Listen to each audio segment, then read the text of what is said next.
রূপচা মাছ, তার মানে এটা ভাকুর ভাকুর মাছ লেগেছে, বুঝতে পেরেছো? এবার আমি ওই ইসে করবো,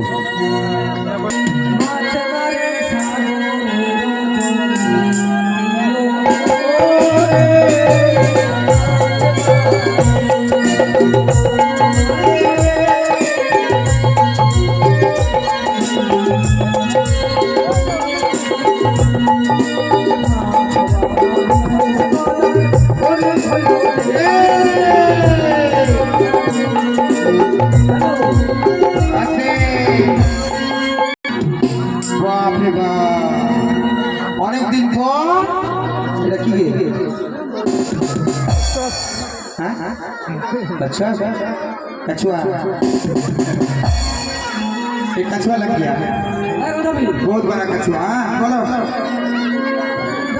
बोलो ना। শোনো গো, আমি কচ্ছপটা দিব না কেন জানো? আমার মা বলেছে ওরে বেটা গদা, যদি কচ্ছপের মাংস পাস, কচ্ছপ যদি পাস তাই বাড়িতে নিয়ে আসবি। তাই আমরা এই কচ্ছপের মাংসটা আমার মা, আমার দুটি স্ত্রী, আমি তাদের হেড মিস্ত্রি আর আমার দুটি সন্তান সবাই আছে না, মিস্ত্রি হলে হেড মিস্ত্রি আছে না, ওটা সংসার চালা হেড মিস্ত্রি। তাই এই কচ্ছপের মাংসটা আমরা সবাই ভক্ষণ করবো। আর কচ্ছপের যে উপরে খোলপাটা আছে না, এটা কি করবো জানো? কি করবে? এটা ভাতের হাড়ি ঢাকনা করবো। ভাতের হাড়ি ঢাকনা কেন বলো তো? আমার বাড়িতে কানি আর খুলি দুইটি বউ, ঢাকনা তো রাখে না, মাটির হাড়ি ঢাকনা নিয়ে আসি, মাটি প্রতিদিন ওই কানি তো দেখতে পাই না, আর এইভাবে চলে যাই, প্রতিদিন একটা করে ঢাকনা ভাঙে। এবার যদি আমি এই যে ফলপাটা যদি ঢাকনা করি, এটা ভাঙবে না, যত বড় ফেলে দাও, চালিয়ে ফেলে দাও, ওর উপরে চড়ে বসলেও ভাঙবে না, বুঝতে পেরেছো? এরপরে যদি তোমার কচ্ছপ লাগে তাহলে আমি দেবো, ঠিক আছে?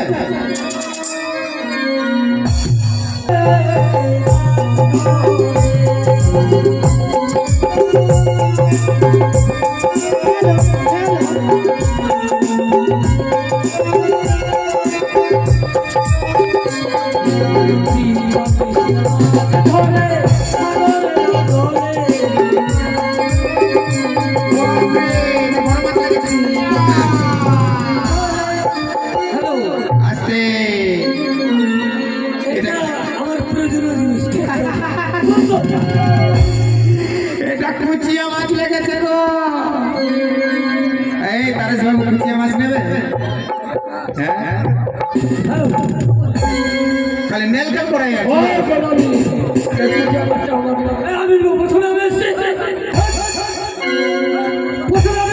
দুজনে মারামারি করে আগে যাই জিতবে তাকে দেবো।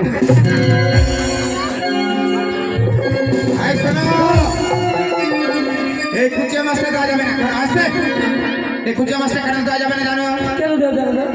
আমার মা বলেছে যে বেটারে অনেকদিন থেকে কুচিয়া মাছ খাইনি, এই কুচিয়া মাছের মাংসটা আমরা ভক্ষণ করবো, চুল্লু দিয়ে খাবো, পাণ্ডবের বাড়ি থেকে আনে একদিন খাবো তো কি হবে? এটা চাট বানাবো, চাট। আর এই যে উপরে চামড়াটা আছে কি করবো জানো? এটা ছিট তৈরি করবো। হ্যাঁ, আরে তুমি জানো না গো, তোমার একটা বিয়ে তো, তাই তুমি বুঝতে পারছো না। আমার দুটা বিয়ে, কানি আর কুড়ি প্রতিদিন ঝগড়া অশান্তি গন্ডগোল করে, তাই ছিট দিয়ে মারবো এবার, একদম। আর কুচিয়া মাছের যে রক্তটা আছে, রক্তটা কি করবে জানো? আমার মায়ের মাথা ভীষণ বড় বড়, মাথা দিলে কি হবে রক্ত?